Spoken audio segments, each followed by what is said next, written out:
everyone, and welcome to Cloud Conversations, where we are on episode 31, which seems to, Rue was saying earlier, it's flying by. Oh my goodness. And obviously I got your host, Kat Greenan, and I'm joined by my lovely co-host, Rue. How are you doing today, Rue?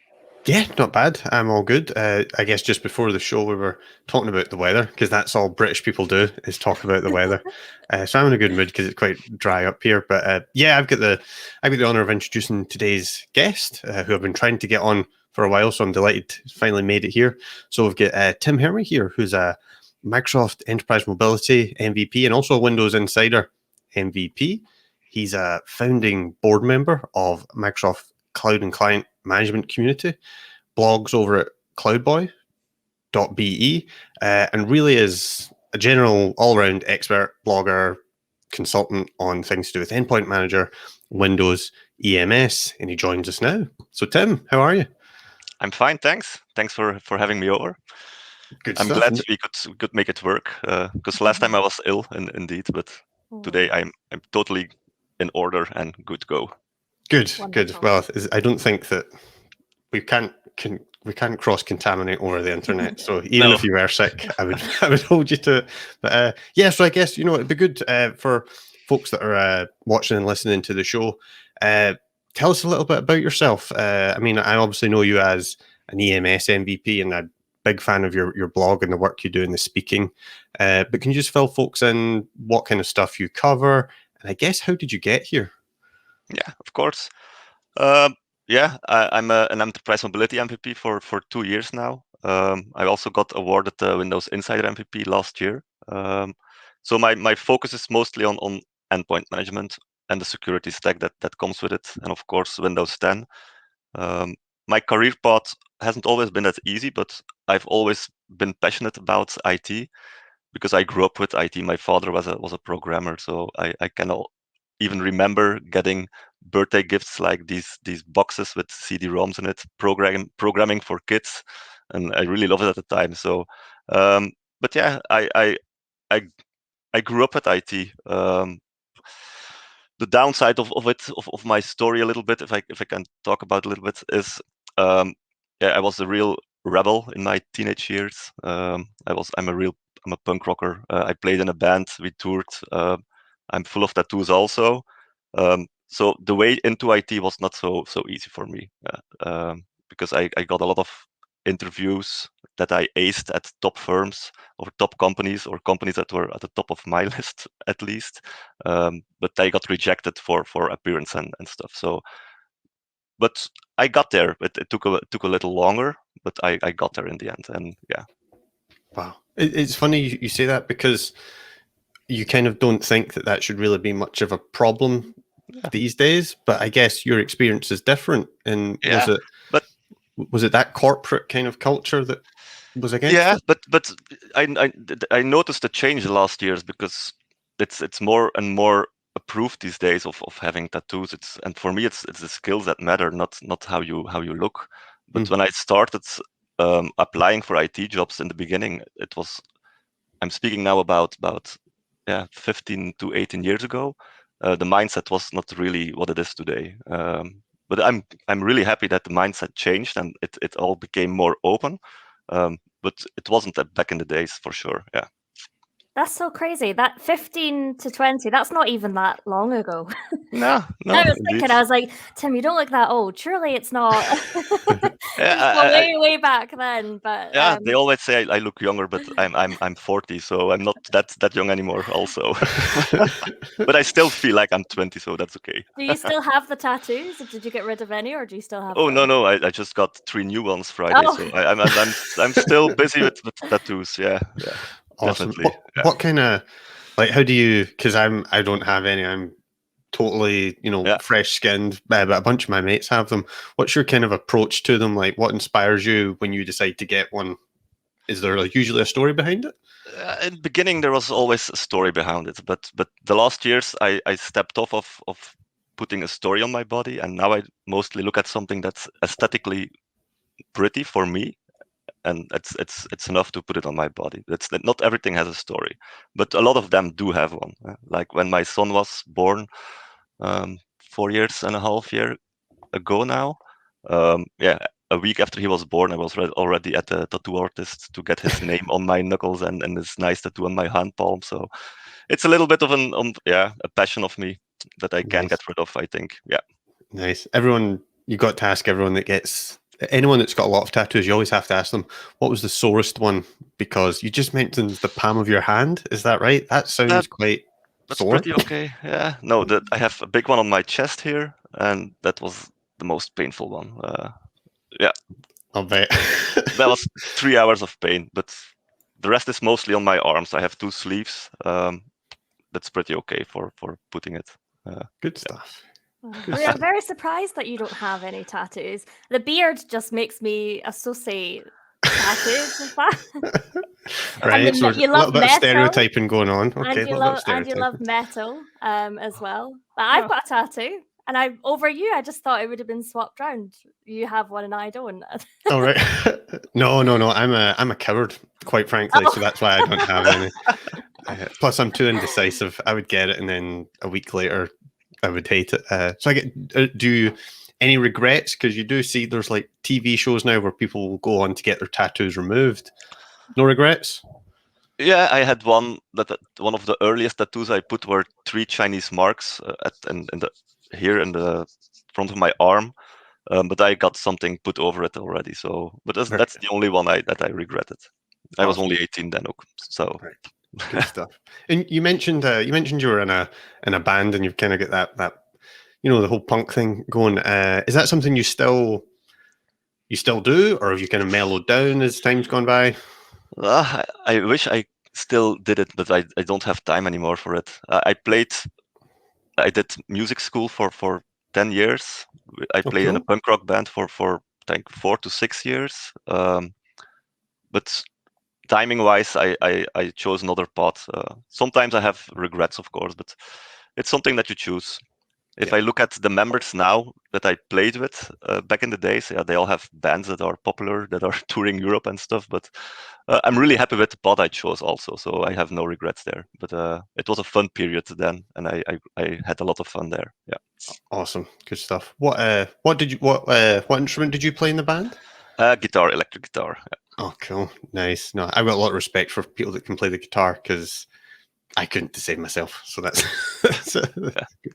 what were your inspirations? What bands did you sound like? What was your kind of take on punk? Because there's a lot of different avenues, right? Yeah, we were really punk rockish. Blink-182, really the mainstream punk rock that we played, and we tried to do a little bit the same. Yeah. Awesome. My music genre or taste did evolve. Let's put it that way. So I listen to a lot of things, from punk rock to hard metal, but I also can appreciate techno and electronic music. So I have a broad taste now. Good stuff. Good stuff. No, it's you find that, don't you? I know that at least for me, when I was, oh God, I'm going to age myself a wee bit here, maybe about 10 or so years ago, it was like all I would listen to would be death metal, black metal, very specific stuff. But over time, you start picking up everything, right? Yeah, it's the same. Yeah, absolutely. So I guess, moving on a little bit, because we're an IT show, so I guess we should talk a little bit about IT. You mentioned that you kind of had that heritage of, I think you mentioned your father was a programmer, and you obviously specialize in Windows, client management, things like that. What is it about that kind of, how did you fall into that part of IT and not one of the other elements? Yeah. It took me a long time to find something that I really loved in IT. But I did the whole part also. I started as a first line help desk engineer, second line, third line system engineer, config manager. But one of my best friends, Ken Hoses, who works at Microsoft at the moment, was busy with SCCM for a long time. But then Intune was suddenly there. And it is on his advice that I focused myself on Intune and the enterprise mobility stack. He told me, Tim, focus on that. There's a lot of future in it. And I'm still thankful that I listened to him and I did that. Yeah. Yeah, it's a big market for Intune just now. I guess it seems like everyone's trying to get their hands on it, use it to some extent. What are the we on this show we try and talk warts and all, where we'll talk about the good stuff and the bad stuff. If someone is currently looking at their organization and maybe they don't use Intune at the minute, are there any reasons that anyone shouldn't use Intune, or is it one of those things that's just so good there's not really an excuse you shouldn't get into it? I mostly, but I have a strong cloud first approach also, and maybe I got that a little bit from the company I'm working with also, the collective. We are really strong focused on cloud first, so I'll always try to put them on Intune, even if they have config manager. There's only one dependency where if it's a really, really big organization, but then I'm talking about 10,000 seats plus or something, but I mostly try to push them to Intune, yeah. Do you think you get any resistance with that? Any customers saying, "Oh no, we want to stay on-prem. We don't want to." Sometimes you have to convince them. Yeah, I have a few projects in the near future with clients that are on-prem with SCCM that are really doubting if Intune is fully capable of what they are doing now. But what we do there is we do an acceleration workshop and we prove them in 5 days that with a little POC at the end, that we can make anything work in the cloud also. So cool. There's always resistance, but we try to talk about it in a workshop way, see what are your pitfalls, what do you think that won't work, and at the end of the 5 days, we will prove that it will work, and I'll convince them that way. Yeah. Nice. And when it comes to doing that kind of engagement where people might have concerns about, well, can Intune do this? Maybe it's not going to be good at doing that. What are some of the more challenging things you've found moving them to Intune? Because some things are easier than others, right? And what are the more difficult parts about taking an organization and moving them into Intune? I think it's mostly the organizations that had a lot of legacy left from back in the days that have 100 group policies that you have to look at what's current, what's not current. But I also have a strong vision in that I don't like migrating group policies. So I'll mostly propose them to go greenfield because it's the moment when you move to Intune, and we only will migrate the necessary ones. Another blocker is big applications sometime, or the more advanced applications. But up till now, I was able to package anything and make anything work. So there was not really any real blocking factor till this time for my projects. So maybe I was lucky, but yeah.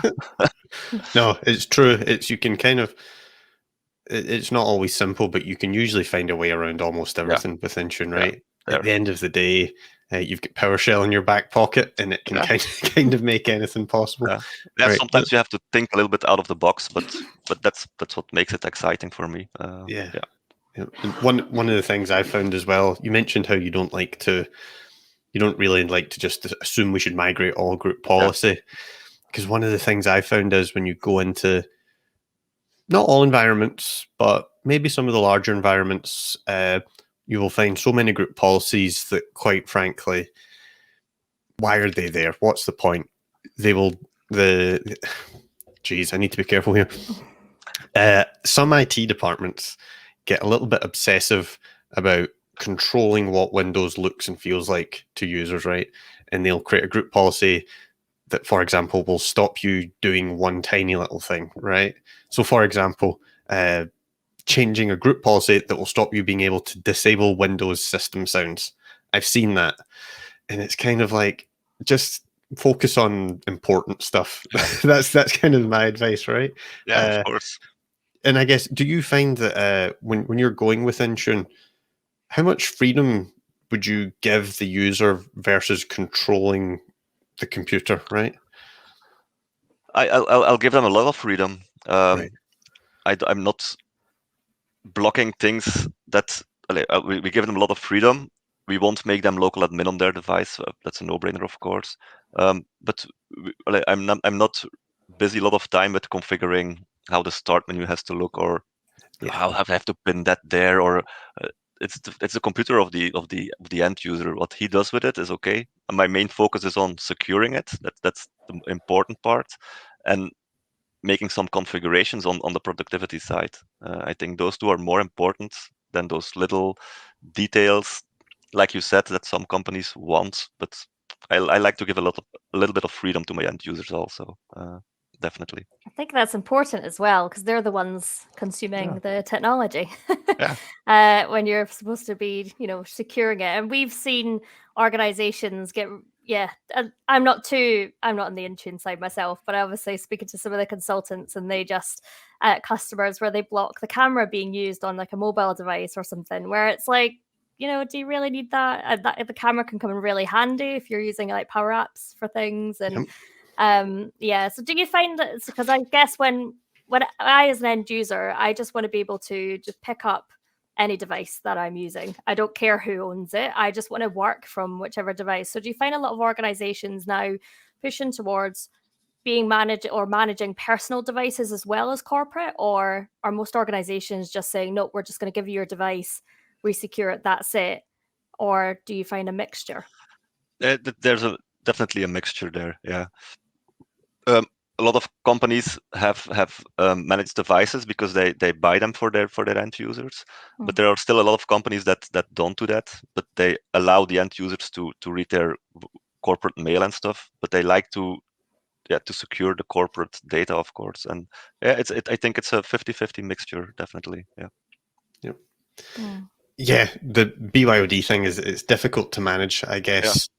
I find that because with Intune you get the app protection policies, right? And they're quite good, but I think most DLP systems, there's always going to be a way around them, right? They're there to make things a little bit more difficult, but they're not foolproof. And I guess it depends on the risk appetite of the company, right? There's always that risk. I get one of the other things I was going to ask you about is when we talk about on-prem versus cloud only or Azure only, one of the big things that always comes up that is missing from the cloud only solution is the local admin password solution, right? Where the local admin password gets randomized and reset. And that you can't natively do that with anything that Microsoft provide for Azure AD, can you? No, that's true. That's true. Yeah. There are a few community solutions out there. You had the one from John Searden, which I blogged about also, that me and Ken developed further even. Then you have the new solution, the Cloud Labs Community Edition from Nikolai. That's also based on the same solution that Ken and I did, but they built further on that. But there's nothing built in Intune yet. But I know that they are working on it, so it will be there at one point, but we don't know when. At the moment, we are looking at a few third-party tools to fill up the gap. One that we are looking at now is admin by request. That's a nice tool, but we're still poking it and seeing if it fits our needs. Yeah, no, it's kind of cool that people like yourself, Nikolai, you'll step in and do the stuff that Microsoft isn't doing, but it's also disappointing that you have to do it. It would be nice if it was just there. If it was built in, yeah. Yeah, because it's one of those things that I think we've been told it's being developed for years now. I feel like, last I heard there was the question of, well, whose responsibility is it? Is it the Azure AD team? Is it the Endpoint Manager team? And I guess I heard the same. Yeah, so complicated stuff, I guess. But we'll get there, hopefully. And what I'll do is I'll share a link to your blog post on that because that's really useful. And I know a lot of folks are interested in that kind of thing. And I guess, speaking of other things that you can't natively do with Intune, or at least not very easily, is kind of like third-party update management and things. It's something that Microsoft just historically have left to partners and other folks. You've spoken a lot and blogged a lot about Chocolatey. Because you're Belgian, I guess it had to have you had to. Can you fill people in on what is Chocolatey and why might they want it, other than it sounds delicious? Yeah, it's a solution, either enterprise paid, but you also have the community solution of patching and deploying third-party applications and keeping them up to date, because it's really important. For me, it's part of the security side. We want to configure our computer that it's locked down and secure, but we also push apps, and the end users can install apps themselves, but we need them patched, of course, also because of the vulnerabilities in that. So Chocolatey is one of the tools that I use a lot to implement at my customers.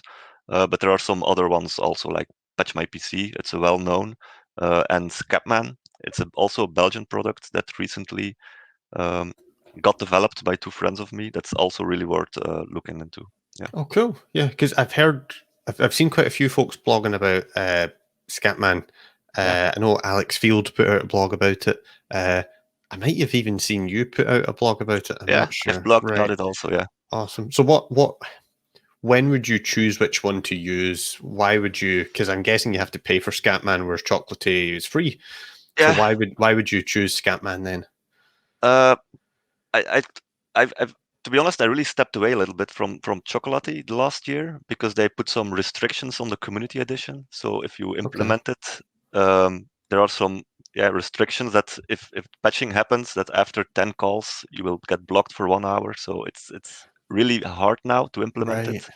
it. For really small organizations, it still works. So then you only have two other choices: Patch My PC or Scapman. Where Patch My PC is a solid name, of course. It's really known. Justin has been working on it for years now.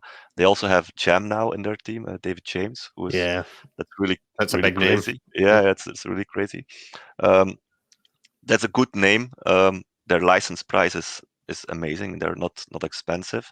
The one thing that bugs me a little bit is that they're not a pure cloud platform yet. So you still need that publishing server running on a Windows 10 device or a server. Right. You can put it in Azure, of course. That's not an issue. Whereas Capman is pure cloud platform, so you don't have any dependencies.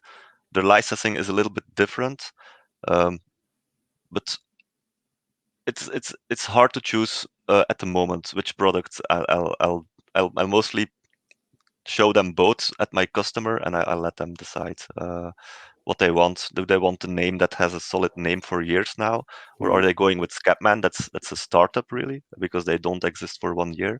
The good thing with Scapman is I have monthly calls with the boys from Scapman, and you can really help develop their product. We have a call and they say, hey, we want to implement mapping file shares and deploying printers. What do you think about it? And they're going further than just the application deployment, and that's really nice, I think. Ah, cool. Right, that's interesting. So it might not just be about deploying apps; it might be about controlling other things. Yeah.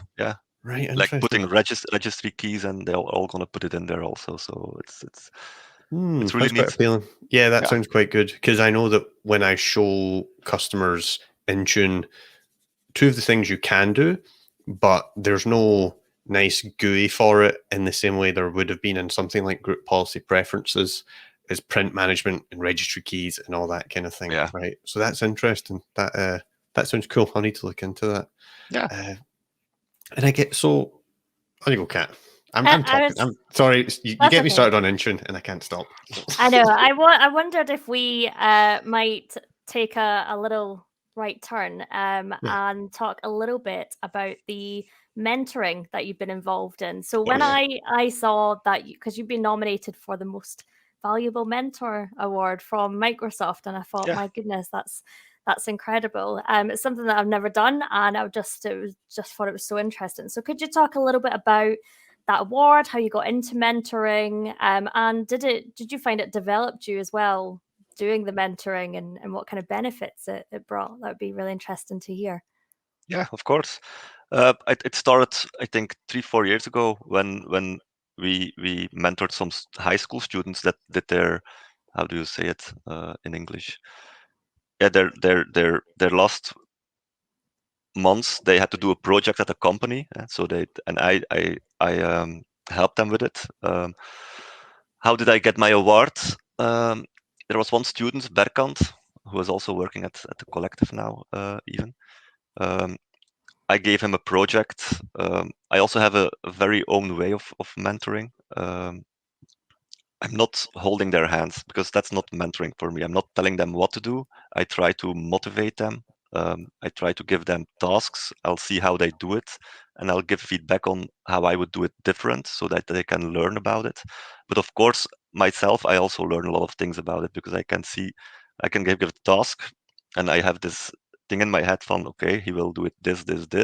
I would do the other way. But sometimes the students also surprise you with thinking outside of the box that can help you, also help you, of course. How did I get the award? I mentored Berkant. He's a really good friend also by now. I also have this bond with my mentors that I keep having. I keep seeing them. We go to a restaurant every 3 months to talk about how life is. And after Berkant graduated, he asked me, where do I have to work now? And I've sent him to Michael from the collective. So Michael was very happy, and he's working there now. And I love that I also joined them, and I'm working now with Berkant also. So the circle was full, like they say. Yeah. Awesome. But I really love doing it because it gives me this good feeling from helping people and stimulating them and seeing them grow. And it was Berkant who nominated me for the award. So it's thanks to him that I got it. Yeah. Must be so rewarding seeing that person grow, and your Yeah. guidance has helped them get there all the way to the end to a job. It's probably what they're after in the end. So that's amazing. Definitely. Did you ever have a mentor when you in any point in your career, or was this kind of your first experience you doing it rather than being the mentoree, I guess? Yeah, I talked about my good friend Ken already, and he's the one who told me everything I need to know. So Amazing. a big thanks to my friend Ken. Yeah.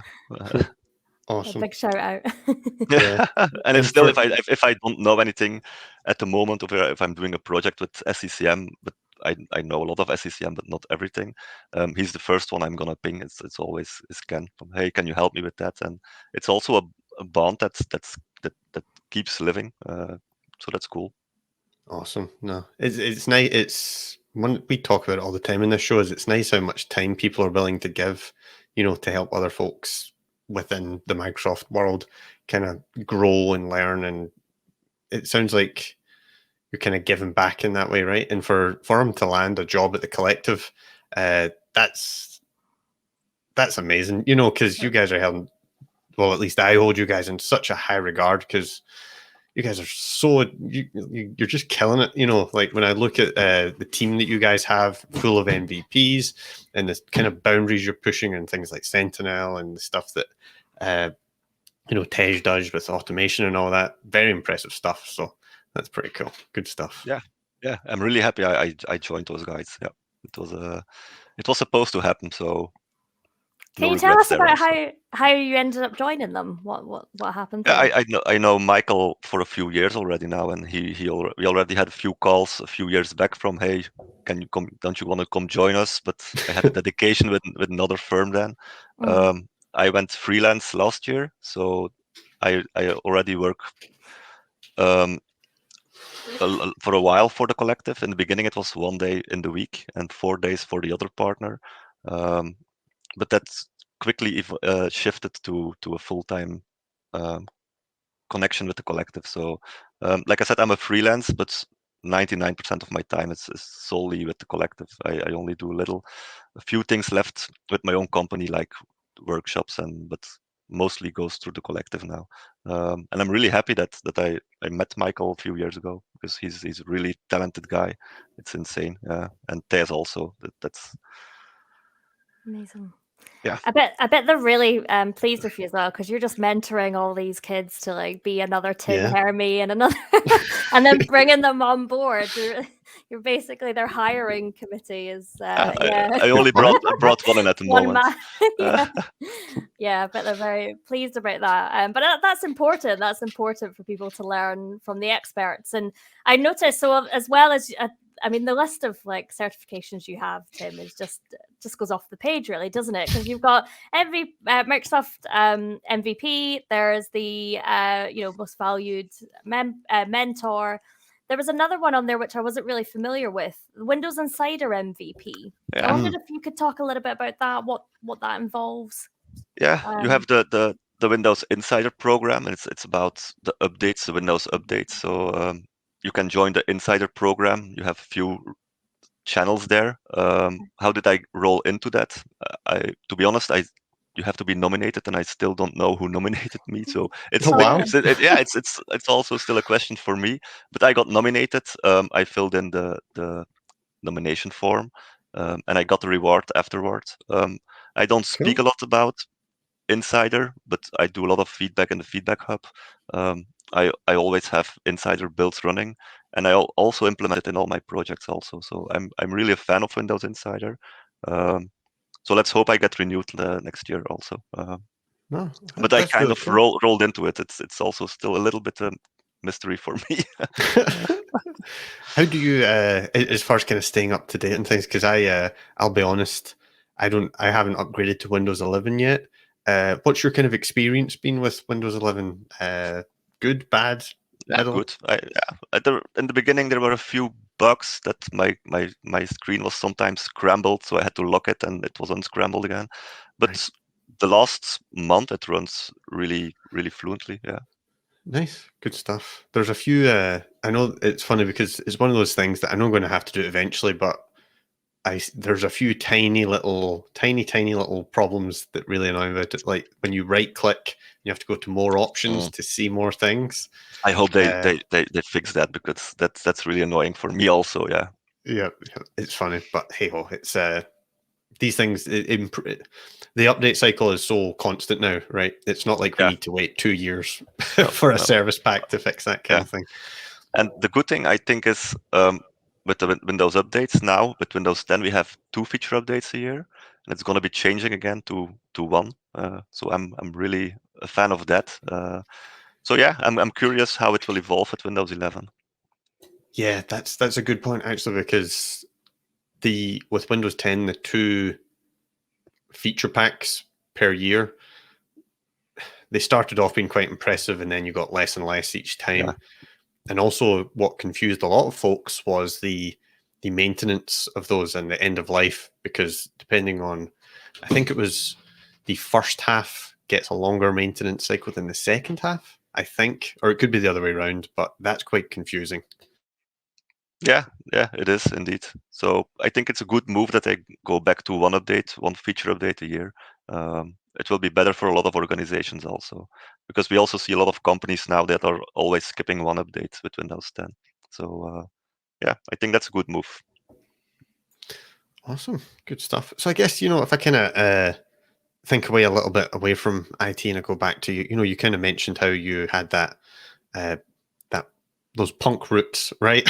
And I guess is what other kind of things do you kind of do to disconnect from IT? Because I find that when we have these discussions, when we talk to people who are so active in the community, uh, just speaking selfishly, like I can be quite prone to getting burnt out quite quickly. Yeah. If I do too much speaking, do too much blogging. Other than music, what kind of stuff do you do to help maintain that balance? Yeah, it's a difficult line to walk. I know what you mean, because I got burned out in the beginning of the year, or got pretty close to it. I talked with Michael about it then, and he also helped me a bit. But I've put something in place for me that helps, and I disconnect every 3 months. I go away for a weekend to the Ardennes here in Belgium. We have mountains, no laptops. We take our cell phone, but we don't are on it a lot. I always take 2-3 friends with me. I was there last weekend also. Like, I took Berkant with me then. We have some drinks, no work talk. We hike. So it's really one weekend of disconnecting every 3 months, and at the moment that works for me. For the rest, I have my lovely wife and my son, who take up a lot of my time. Um, I skateboard. I love wall climbing, of mountain climbing, and I really love hiking also. So that's what keeps me sane at the moment. To give it a name. Yeah. Nice one. Gosh. How do you find the wall climbing? Because that's what was it? We watched. There's a TV show on Netflix called Ultimate Beastmaster or something like that. I probably Yeah. butchered the name, but it's like a competition and folks do wall climbing and stuff like that. And it's just kind of crazy to me how fast these folks can do that and just pick it up as a hobby. What is it about that kind of interests you? Yeah, I've always been doing it. I haven't been doing it the last 15 years, so I recently picked it up again. But when I was a teenager, I did wall climbing vacations with workshops, and um, what I like the most about it, you have the indoor wall climbing, which gets pretty boring after some time. But outside climbing, it's insane. The kick that you get from it and the views that you get from it, it's really nice. So yeah. I take it you don't have a fear of heights or anything like that, then, I Tim? I do have a You fear of do? heights. Yeah. Oh But my goodness, how do you deal with it? they've always told me that there's a difference between having a fear of heights or a fear of falling. Oh, And I have a fear of falling, not a fear of heights. So people with a fear of heights, they won't go up. People yeah, with a fear of falling, they will go up, but they have to get over it. And yeah. I think it's a little bit like that. But I'm also scared when I'm climbing, so you have to just flip that switch sometimes. But I've did some crazy stuff already, even though I have fear of falling. I already bungee jumped or jumped from a bridge of 15 meters, a free fall of 36 meter, and yeah, I really love that. Jeez. But you Whoa. have You're to like an flip the adrenaline switch, yeah. junkie. A little bit sometimes, yeah. No, I like my feet firmly on the ground. Yep, that's where I'll be. You can pay me to bungee jump, or so I just envy people who can, like, I bet it's just an amazing feeling once you do it, and the rush that you get. And I'd love to have that, but I've got the fear of heights, so I won't go up in the first place. Yeah. I need to switch that. Yeah, do that switch on the ground. But that's amazing. So have you done skydiving then? Was that Yeah. next one? You have done, of course. A duo jump, yeah. I did a duo jump. Oh, How was cool. that? The scariest part about that was going up with that little old plane that was the jumping itself was okay, but going up, I that was really scary for me. Yeah. You jumped to get out the scary plane, Yeah. you know. In a way, I did. I love that description though of being more scared of falling than of the heights, right? You know what I mean? Because it's kind of like, well, there's your incentive to keep climbing so that you don't fall, I guess. There. Yep. That's funny. No, I'm not good with heights at all. I even going up a ladder, I don't know. I get shaky and You get like just vertigo, and you're like, vertigo. oh, Yeah, that's how yeah. I'd describe it. Yep. Nah. God, I Cool feel stuff, though. yeah, I'm a bit rubbish compared to Tim. We're like, oh no, I don't like ladders. And Tim's like, yes, I jumped out the plane last week. Go up, climb up these walls. Yep. Impressive That's awesome. stuff. That's what a career in IT does to you. It's obviously you need to do something else to get your kicks, I guess.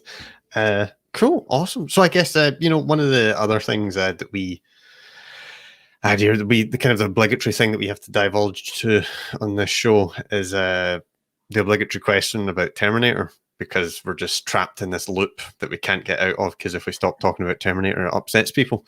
As far as that goes, then, Terminator 1 versus Terminator 2, where's your stance on that? To be honest, I haven't really watched them a lot, those movies. But if I have to pick one, you want me to pick one that's my favorite, or you can do whatever you want. You can pick one. You can say they're both rubbish. You can however you want to go. They're not rubbish, but I can't remember a lot of it. But if I have to pick one, it will be the first one, I think. Yeah. There you go. Jeez, Yeah. the second one is just getting no love at all. That's a shame. That's a real shame. Yeah, I think we're winning on the Terminator 1 now. It was Terminator 2 for a while, but no. But what the series has done is just made everybody go back and watch them. So the Terminator views must be going higher on Netflix and Amazon, because that's true. We're promoting. Everyone turns around and says, "Oh, I'm going to rewatch them now, also." Yeah, I need to rewatch them. Oh, I need to watch them. So it's true though. I keep saying I'm going to go back and watch the first one, but I'll need to get some of that Arnie money from the streaming counts or something like that. I know. Yeah, we need our cut. We're promoting it so much. Absolutely. So, I mean, are you into kind of movies and things, or are you mostly a music guy as far as disconnecting? No. I really like movies and series. So yeah, a lot of my free time goes to that also. But my wife also has a good taste in movies and series. So yeah, and there are really a few good ones out there at the moment. I'm watching Foundation now on Apple TV. It's from a book series, sci-fi. It's insanely good. Yeah, right. So I can recommend that. Yeah. Is sci-fi that kind of genre that you go after then, typically? I like to watch a lot of genres. I don't like comedy a lot. I like more the thrillers or the action. Sci-fi, I love sci-fi, yeah, but not only sci-fi. Nice, Amazing. awesome. No, as far as horror goes, we watched the new Halloween movie the other night, and I loved it. I thought it was so good. It's one of those films that knows exactly what it is. Yeah. It's like this film knows it's just meant to be stupid and gory, and so that's all it did. And I loved horror. I also like horror movies. it. Yeah. Good stuff. But I went. I'm sorry for interrupting you. But I No, it's went cool. to Go. the movies a few weeks ago, and I saw Dune, and Ah, yeah. Oh, was Yep. it good? it's insanely good. But you have to Yeah. see it in the movie theater to have the Yes. effect. But it's really really good. Yeah. We were going Right. to watch it in IMAX, and we didn't. I don't know why, but yeah, I really want to watch it because I've seen the old one, so I want to see. Yeah, the the David new Lynch one. one. Yeah. Yeah. Right. So I've never it's seen that. The original one. When was that's like 80s, the 70s? 80s, 81, yeah. 81, I think. Yeah. 80s, yeah. 81. Cool. It's a bit Oh. crazy, but the new one looks a lot different. Like it's a lot darker coloring and than the old one. They're But totally different, but I really like what Denis Villeneuve has done with the new one. It's really good. yeah, well, I'll definitely go see it then. And yeah, we were going to see it in IMAX, so you've just confirmed you need to go see it in the cinema, big Yes. screen. So yeah, wonderful. One of the things I want to pick up with you, Tim, to circle back to IT, was your involvement as a founding member of the Microsoft Cloud Client Management community. Can you tell folks what that involves and what kind of events you'll be up to? Yeah. So I'm one of the 8 founding board members of MC2MC. We're a Belgian user group focusing on endpoint client management, but also on the Azure stack. So we also have Wim Matthijs and Peter the Tender who are with us as founding board members. We do one event a month. They have been virtual the last year, of course, during COVID. But I have good news because next month we'll have our first in-live event again. Awesome. Which I've been looking forward to a lot, yeah. And it's gonna happen at the Microsoft offices, and we have these 2 really big names that are coming that have been mentioned here already, like Justin and Jam are coming over. Oh, So wow. yeah, Oh. so I'm really looking Okay. forward to a live event again. We'll do it. Our next event in November will be a hybrid one, so anyone who can be able to make it in person or doesn't want to because of COVID can still join virtually. But I'm happy that it's starting to do that we can start doing live events again. Because it's been really busy, but we've also seen the fatigue for virtual events because you see your attendees go down and down each month because everyone is tired of virtual events, and myself, I'm also tired of them, to be honest. So it's time to meet again in person so we can talk in person, have a drink after the event, and that's something I've been missing a lot the last years. Yeah.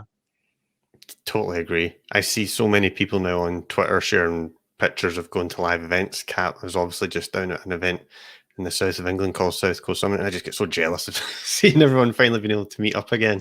It's good stuff. And I guess you mentioned how in November you'll be doing the hybrid event. What's your thoughts on that? Because to me that sounds like it might be quite difficult right? You want to make sure you get the best of both worlds rather than the worst of both worlds. So how do you think you'll approach that? I think it's a necessity at the moment of doing a hybrid event because I think a lot of people. We also did put a poll online on Twitter and on LinkedIn to get people's opinion if they are already ready for a live event, and we saw that's really 50-50. So people still are a little bit scared of COVID still lingering around. So we chose for a hybrid event. It will be a lot of organization, of course. Luckily, we can have the Microsoft headquarters as our event space, so everything will be there. But the plan is to do some in-person events that are solely in person the start of next year also. Yeah. Awesome.